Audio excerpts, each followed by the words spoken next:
Joining me now, Pennsylvania Democratic Congressman Brendan Boyle, ranking member of the House Budget Committee. So you're the one to talk to about this. We're going to start with the security. How concerned are lawmakers right now about their safety, and does $10,000 a month cover their needs? I mean, as we said, you currently have, what, $5,000 a month from this summer's pilot program?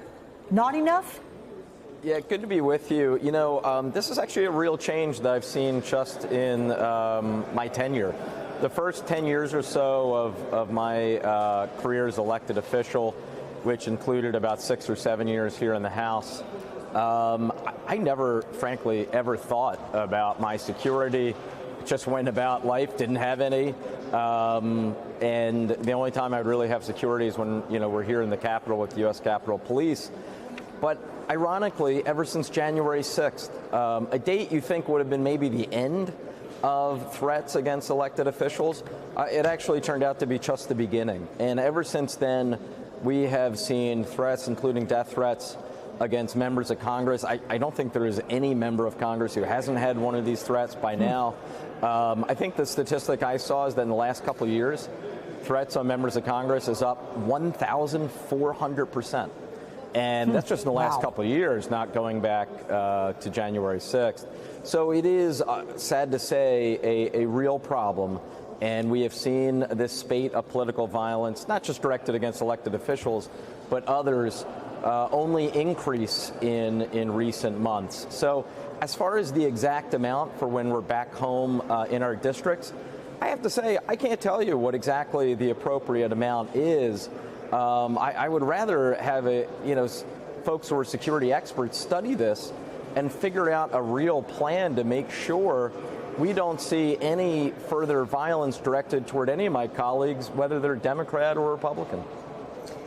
Based on your conversations with your colleagues on both sides of the aisle, does this moment right now feel any different in any way? That which happened 8 years ago, this tragedy, will Charlie Kirk's assassination bring any lasting changes to how we practice politics, good or bad?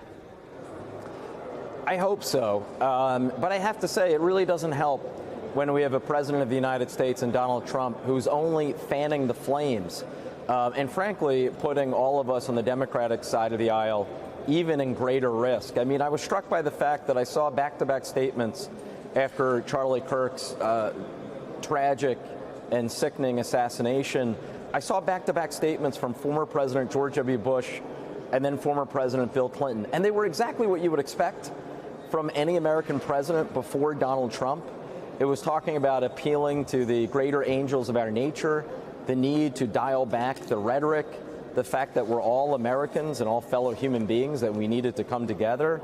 And then you saw Donald Trump not even able to bring himself to condemn the shooting on the State House Speaker in Minnesota just a few months ago, wouldn't even call the governor of that state to express condolences or offer support, or even fly the flag at half-staff. So it is sad and dangerous, frankly, that we have a president, Donald Trump, who actually wants to take political advantage out of what is happening.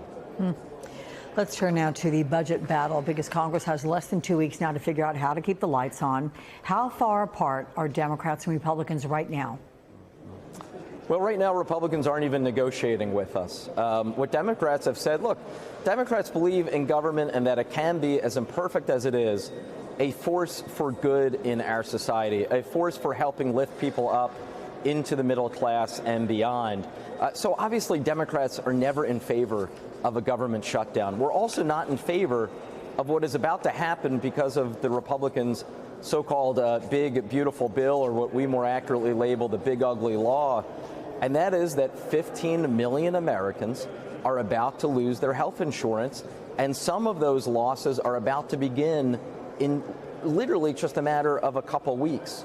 And for tens of millions more who have private insurance, their costs are about to go up dramatically because of the Republican bill. So I'm here, and my Democratic colleagues are here, trying to fight and stop that. We want to prevent these damaging cuts from happening, and of course we want to keep our government funded. Absolutely. Congressman Brendan Boyle, thank you for the conversation.